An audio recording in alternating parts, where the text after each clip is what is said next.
ബഷീർ എളിയ തോതിൽ ഒരു എഴുത്തുകാരനാണ്. 2.5 കൊല്ലത്തെ തടവ്. ഇപ്പൊ ഞാനിവിടെ തനിച്ചാ. കൂട്ടുകാരെല്ലാം പോയി. പേര് പറഞ്ഞില്ലല്ലോ. നാരായണി. സുന്ദരമായ പേര്. വയസ്സ് 22. സുന്ദരമായ വയസ്സ്. കഠിന തടവാണല്ലേ? അതെ, 14 കൊല്ലം. അപ്പോ കൊലക്കുറ്റമാണല്ലേ? വന്നിട്ട് ഒത്തിരി നാളായോ? 1 കൊല്ലമായി. ഹോ, എന്തൊരു ജീവിതം. നാരായണി, നമ്മളേതാണ്ട് ഒരുമിച്ചാണ് ഈ ജയിലിൽ വന്നത്. എനിക്കൊരു റോസാച്ചെടി തരുമോ? നാരായണി എങ്ങനെ അറിഞ്ഞു ഇവിടെ റോസാച്ചെടി ഉണ്ടെന്ന്?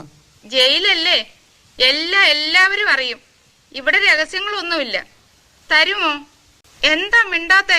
നാരായണി, ഈ ഭുവനത്തിലുള്ള എല്ലാ പനിനീർ ചെടികളും ഞാൻ നാരായണിക്ക് തരും. ഒരെണ്ണം മതി. തരുമോ? ഓ, എന്തൊരു ചോദ്യമാ നാരായണി ഇത്. തരുവോന്ന്? അവിടെ തന്നെ നിക്കണേ, ഞാൻ ഇപ്പം കൊണ്ടുവരാം. കേട്ടോ? കേട്ടു.